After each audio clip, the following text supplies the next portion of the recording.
జై హో పత్రిజీ. ఆత్మస్వరూపులందరికీ నా ఆత్మ ప్రణామములు. భీమవరం తటవర్తి వీరరాఘవరావు గారికి, తటవర్తి రాజలక్ష్మి మేడం గారికి నా ఆత్మ ప్రణామములు. ఈరోజు మనం బుద్ధుని సందేశం తెలుసుకుందాము. పాపి గర్భనరకంలో వేదన అనుభవించును, పుణ్యాత్ముడు నిర్వాణం పొంది ధన్యుడు అగును. అయితే బుద్ధుడు చెప్పిన విషయాలను మనం చాలా బాగా ఆలోచించాలి. ప్రతి ఒక్కరం మన జీవితం నాశనం కావడం మన చేతిలో ఉంది. మన జీవితాన్ని మనమే చేతులారా నాశనం చేసుకుంటున్నాము. గురుగారు పత్రిజీ గారు అదే చెప్పారు, నీ జీవితం నీ చేతిలోనే ఉంది, ఎవరి చేతిలోనూ లేదు అని. నీ వాస్తవానికి నీవే సృష్టికర్త అని చెప్పడం జరిగింది. మనం ఏది మంచి చేస్తే మంచి జరుగుతుంది, చెడు చేస్తే చెడు జరుగుతుంది. అలానే డబ్బు ఉన్నవారు అంతా జీవితం ఎంతో బాగుంది అనుకుంటారు, బాగుంటుంది అని కూడా అనుకుంటాం డబ్బులు ఉంటే. కానీ డబ్బు ఉన్నవారు అంతా జీవితం బాగుందా? బాగోలేదనే చెప్పాలి.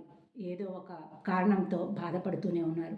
కాబట్టి జీవితం అనేది డబ్బులు ఉన్నంత మాత్రాన బాగుంటుంది అని కాదు, మనం చేసే పనులను బట్టి మన జీవితం ఆధారపడి ఉంటుంది. మనం మంచి చేస్తే మంచిగా ఉంటుంది, చెడు చేస్తే చెడుగా ఉంటుంది. కాబట్టి మన జీవితం బాగుండాలి, సంతోషంగా ఉండాలి అంటే ఇతరులకు సంతోషాన్ని పంచాలి. మనం కష్టాలు లేకుండా ఉండాలి అంటే ఇతరులకు కష్టాలు కలిగించకుండా ఉండాలి. ఇక్కడ ఇతరులు అంటే ఎవరు? మానవులు మాత్రమేనా? ఇతరులు అంటే జంతువులు, పక్షులు, వృక్షాలు కూడా వస్తాయి. అలాగే బైబిల్లో జీసస్ కూడా చెప్పారు, ఏమని? పొరుగు వారిని నీ వారి వలె ప్రేమించు అని. కానీ అందరం ఏమనుకుంటున్నాం? పొరుగువారు అంటే ఎదురింటి ఎల్లమ్మ, పక్కింటి పుల్లమ్మ అని మాత్రమే మనం అనుకుంటున్నాము. ఇతరులు అంటే అన్ని జీవరాశులు అని మనము ఇక్కడ అర్థం చేసుకోవాలి. వాటిది కూడా వాటిల్లో కూడా ఆత్మ ఉంది. ఏ పరమాత్మ యొక్క అంశం ఆత్మగా విడివడి మనలో ఉందో అదే జంతువుల్లో, పక్షుల్లో కూడా ఉంది. కాబట్టి అవి కూడా మన తోటివే, మన పొరుగువారే అని మనం గుర్తించాలి. మనం వాటి నుండే ఇలా వచ్చాం అంటే వాటి తరువాతే మనము మానవ జన్మ తీసుకొని వచ్చాము అనేది మనం గ్రహించాలి. అవి కూడా మన తోబుట్టువులే అని మనం గ్రహించాలి. అంతేగాని పొరుగువారంటే ఓన్లీ మానవులు మాత్రమే కాదండి. కాబట్టి వాటిని కూడా మనం సుఖంగా, సంతోషంగా, కష్టాలు కలిగించకుండా, వాటికి కూడా బాధ కలిగించకుండా మనము చూసుకుంటే మన జీవితం కూడా అప్పుడు ఎంతో బాగుంటుంది. మనకి జీవితంలో ఏది కావాలో అది ఇతరులకు పంచుతూ ఉండాలి. పంచితే పెంచబడుతుంది అని గురువుగారు పత్రిజీ గారు చెప్పారు మనకి. అలాగే మనకి ఈ ఆత్మజ్ఞానం అందనంత వరకు, మన జీవితంలోకి సద్గురువు రానంత వరకు కూడా మనకి ఏది మంచి ఏది చెడు అన్నది కూడా తెలియదు. అలాగే ఏమి మాట్లాడాలి, ఏమి మాట్లాడకూడదు అనేది తెలియదు. ఏమి తినాలి, ఏమి తినకూడదు అన్నది కూడా తెలియదు. ఎంత మాట్లాడాలి, ఎంత మాట్లాడకూడదు, ఎంత అవసరం లేదు అన్నది కూడా తెలియదు. ఇష్టం వచ్చినట్లు మనము కనిపించింది తినేస్తాము, నోటికి వచ్చింది మాట్లాడేస్తాము. ఎప్పుడైతే మన జీవితంలోనికి సద్గురువు వస్తారో ఇవన్నీ మనం తెలుసుకోవడం జరుగుతుంది. అలాగే మన జీవితంలోకి సద్గురువు వచ్చినాకే మనకి మంచి చెడు అనేది తెలిసింది, మనకి జ్ఞానం లభించింది, అంటే ఆత్మజ్ఞానం. మన జీవితంలోకి సద్గురువు రాగానే మొట్టమొదట మనం తెలుసుకున్నది ఏమిటయ్యా అంటే మనం దేహం కాదు ఆత్మలం అని తెలుసుకున్నాం. మనం దేహం కాదు ఆత్మ అనగానే చాలా ఆశ్చర్యపోతాం. అదేమిటి, ఈ దేహం వల్లే కదా మనము హాయిగా, సంతోషంగా, సుఖాలు, భోగాలు అనుభవిస్తున్నాము అనుకుంటాం. ఈ దేహం వల్లే ఈ కష్టాలు కూడా అనుకుంటాం. కానీ కాదండి, మనం చేసుకున్న కర్మలే మన జీవితానికి ఈ విధంగా కష్టం సుఖం అనేది వస్తుంది. మన పనుల వల్లే మన భవిష్యత్తు కూడా ఆధారపడి ఉంటుంది. మరి జ్ఞానం, ఆత్మజ్ఞానం అంటే ఏమిటి అనేది ఇప్పుడు మనం తెలుసుకుందాం. ఆత్మజ్ఞానం అంటే మనం ఏదైతే కనిపించేదే జ్ఞానం అనుకుంటున్నామో ఇది ప్రాపంచిక జ్ఞానం. కానీ కనిపించని దాని గురించి తెలుసుకోవడం అనేదే ఆత్మజ్ఞానం అంటే. కనిపించనివి ఎన్నో ఉన్నాయి, తెలియనివి ఎన్నో ఉన్నాయి, అవి తెలుసుకోవడమే ఆత్మజ్ఞానం అంటే. మరి ఏదైతే మనం కనిపించే ఈ దేహాన్ని నేను అనుకున్నామో అది ప్రాపంచిక జ్ఞానం. మరి కనిపించని ఆత్మ ఉంది అని తెలుసుకోవడమే ఆత్మజ్ఞానం. ఇంకా తరువాత మనకి ఈ కనిపించే ఈ భూలోకం మాత్రమే తెలుసు, కానీ కోటాను కోట్ల లోకాలు ఉన్నాయి పైన. ఆ కనిపించని కోటాను కోట్ల లోకాలను తెలుసుకోవడమే అజ్ఞానం. పైన 7 లోకాలు ఉన్నాయి. ఒకటి భూలోకం, భువర్లోకం, సువర్లోకం. సువర్లోకాన్ని మనం స్వర్గం అని చెప్పుకుంటాము. జనాలోకం, మహాలోకం, తపోలోకం, సత్యలోకం. ఈ ఆత్మ అన్నది ఈ ఒక్కొక్క లోకాన్ని దాటుకొని మనం సత్యలోకాన్ని చేరుకోవాల్సి ఉంటుంది. ఈ ఆత్మ మనము ఇక్కడ డబ్బులు సంపాదిస్తేనే ఎదిగినట్టు అని అనుకుంటూ ఉంటాము.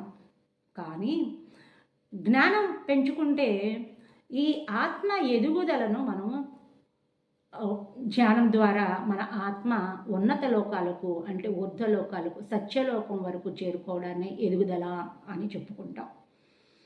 ఇంకా మనకి ఈ కనిపించే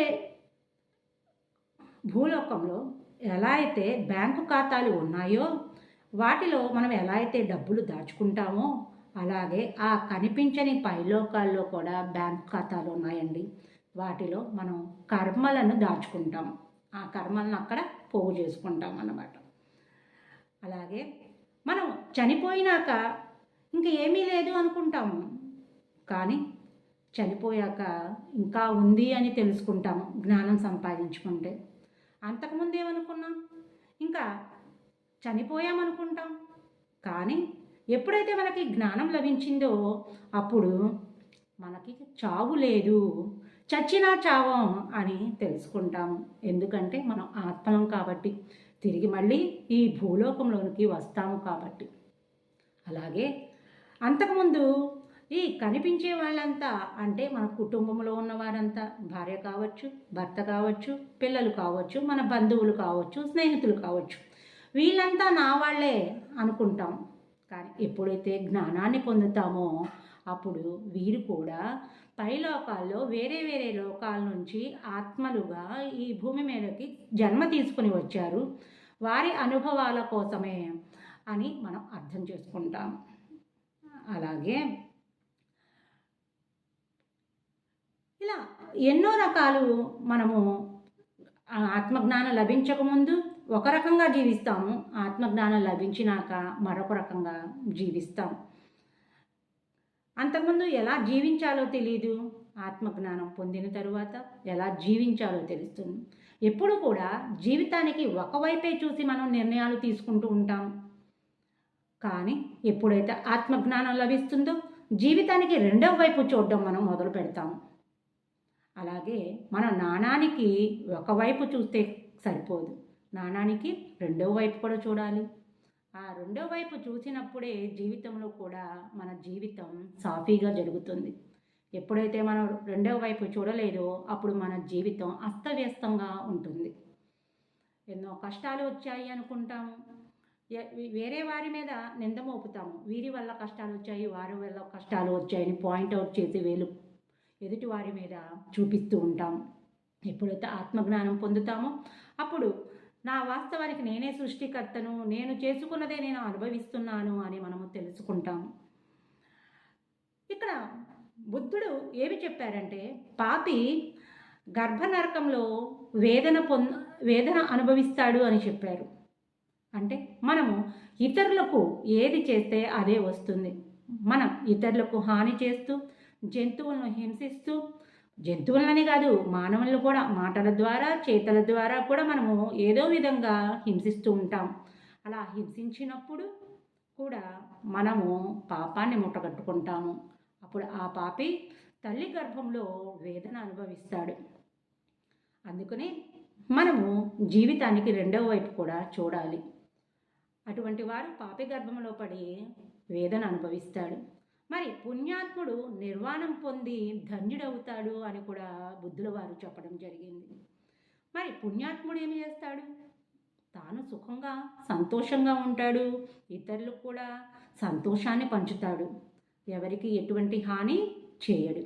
అందువల్ల పుణ్యాత్ముడు నిర్వాణం పొంది ధన్యుడు అవుతాడు. ఇది ఫ్రెండ్స్, ఈరోజు మనము బుద్ధుని ద్వారా ఈ సందేశాన్ని మనం తెలుసుకున్నాము. దీన్ని చాలా మనం ఆలోచించాలి, దీని యొక్క వాస్తవాన్ని గుర్తించాలి. మనం కూడా జీవితంలోని రెండవ వైపు దాన్ని చూసి నిర్ణయాలు తీసుకోవాలి. కాబట్టి మన జీవితాన్ని మనం సుఖవంతం చేసుకోవాలి. మన జీవితం మన చేతుల్లోనే ఉంది. మన భవిష్యత్తు మనం ఇప్పుడు ఎలా జీవిస్తున్నామో దాన్ని బట్టే మన జీవితం భవిష్యత్తు కూడా ఉంటుంది. భవిష్యత్తు అంటే ఇప్పుడు జీవించున్న భవిష్యత్తే కాదండి, మరు జన్మలో మనం తీసుకునే జన్మ యొక్క భవిష్యత్తు కూడా మన చేతిలో ఉంటుంది. కాబట్టి ప్రతి ఒక్కరము శ్వాస మీద ధ్యాస అనే ధ్యాన సాధన చేస్తూ ఆత్మజ్ఞానాన్ని పెంపొందించుకోవాలి. అలాగే ప్రతి ఒక్కరి జీవితంలో కూడా ఒక సద్గురువు అనేవారు ఉండాలి. మనకి రోజు ఆత్మజ్ఞానాన్ని ధ్యానాన్ని బోధించే సద్గురువులు మన జీవితంలో ఉండటం నిజంగా మనం చేసుకున్న అదృష్టం అనే చెప్పుకోవచ్చు. ధన్యవాదములు.